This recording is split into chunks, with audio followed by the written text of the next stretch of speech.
दहेज में मांगा लो साइकिल या टीवी, तो बेटवा के कहाँ से मिली वो गोल मोटल बीबी? अरे बउआ नाश्ता लेके आओ ना रे। ना नाश्ता लेके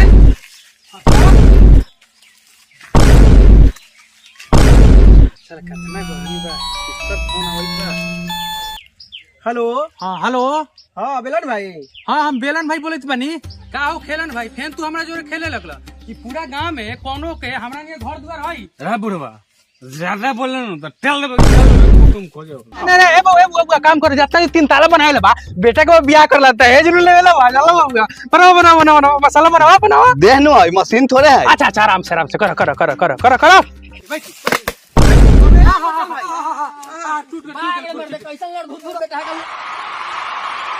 मजदूरी बाहन चल 50 रुपया आ काम साला 500 के चाहिए। सही बात दिमाग खराब है।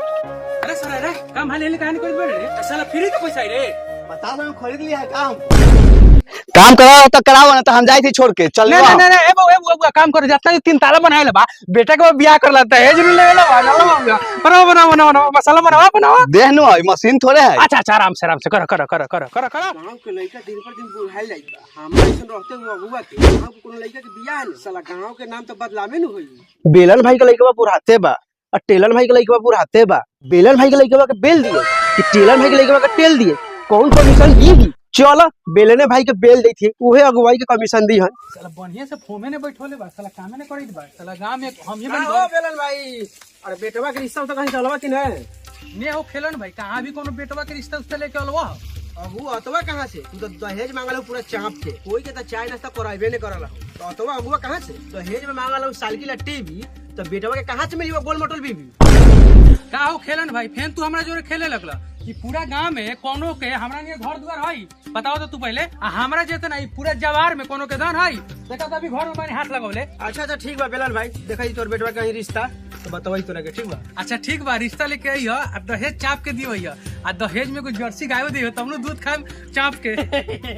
लाड़ बड़ा है पूरा पर तोरा कब से आई नहीं, कम से कम चाय पानी तो तोरा पूछे के चाहिए, चाय पानी पूछबे नहीं कला, दहेज के चक्कर में बड़ा बेटा के बियाह के चक्कर में कम से कम तारी तो पियावा कम से कम। अच्छा दिन बा। अरे ओगो लेके आओ ने, तोरा कम तारी रुपया नु दारू आवा। ठीक बा जाई दे बेलन भाई। जा देखो कि साला खेत में पानी पटोबे हालत खराब बा, और लोग बस साला गांव की बाले तुर रही बा, अभी मोचे पे बाया अभी। अच्छा हो रह बेलन भैया का लड़का का रिश्ता लई है, तो बात कर ले तनी। साला कितना गर्मी बा, किसका फोन आवत बा। हेलो। हां हेलो। हाँ बेलन भाई। हाँ हम बेलन भाई बोलत बानी। का हमर बेटवा के कोनो रिश्ता आयल बा कि नहीं? हाँ बेलन भाई, तोर बेटवा के रिश्ता आयल बा, बोलो कहिए लेके आई हम। अरे महाराज में पूछे के कौन बात बा, अरे आजे लेके आई, हम व्यवस्था एकदम टाइट रखम।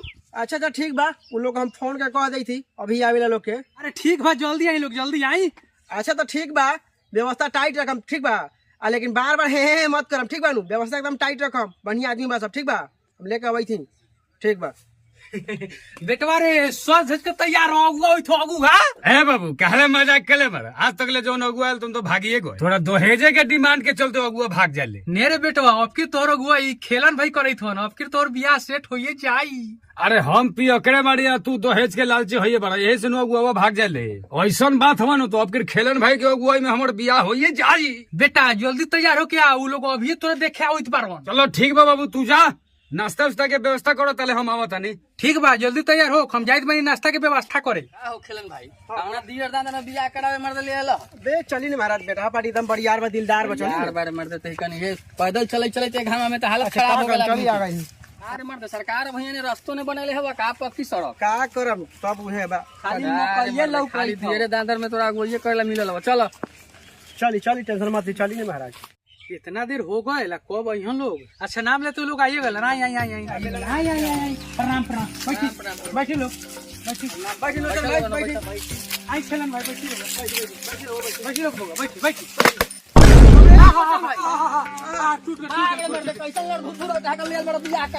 अच्छा बैठी का करम, बैठी टूट गल तो क्या करे, बुआ कुर्सी तक बैठी बच्चा भाई बैठा है भाई, तो बैठी बच्चा भाई, बैठी आराम से। डुप्लीकेट कुर्सियां देते थे साला के घर।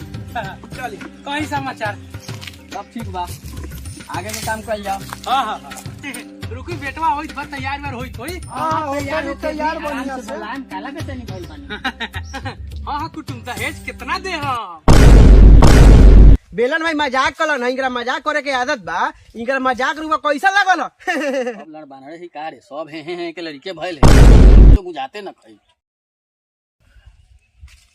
हो चाचा वो लाड़ बानर नहीं हंसत हव अब बेटे ओहो लाड़ बानरे हव एहू से लाड़ बानर लइकावा मत कल जाओ ठीक कही तेरे बबुआ बैठ बैठ तनका देखिए आचे देख ले कैसन होइत हां बैठ अरे लोग का चुदुर बुदुर करी थी बैठे नाश्ता मंगती नाश्ता करी व्यवस्था एकदम टाइट बा का बेलन भाई नाश्ता के तैयारी करी मैं हां आई तो बबुआ नाश्ता लेके आओ रे नाश्ता ले आओ अरे बबुआ नाश्ता लेके आओ ना रे दा नाश्ता लेके क्या हां दे जा और दे दिया में से खोली हाथ खोली हां दे और रोटी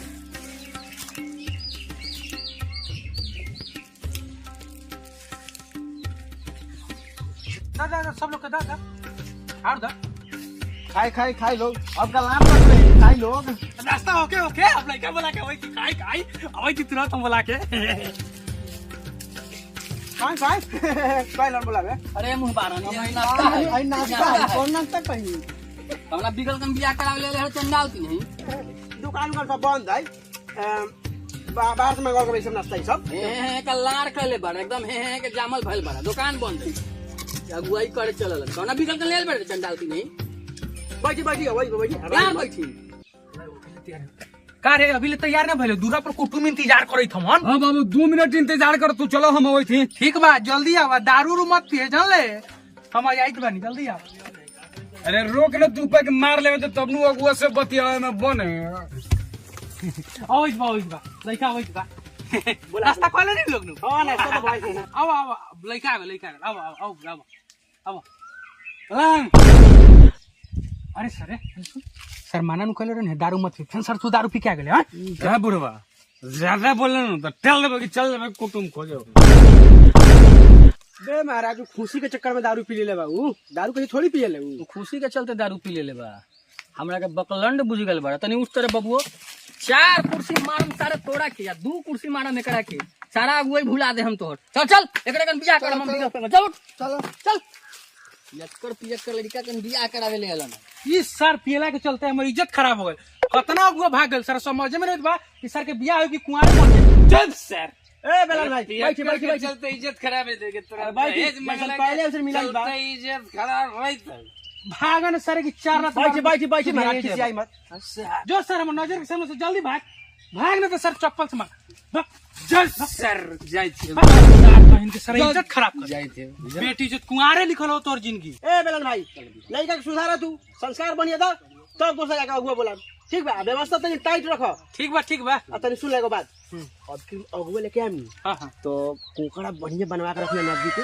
तारी रखिया बढ़िया पार्टी लेके आवे ठीक बानू आपके में तो रिश्ता एकदम फाइनल दहेज दी नु दहेज एकदम दहेज टाइट दी पार्टी टाइट लेके आवे ठीक बा जाई से हां पना जा टाइट पार्टी वाला दहेज वाला ले माल टाइट हमर लइका फ्री के थोड़े बा हल्का फल्का मार देले त तंग अगर बना जाले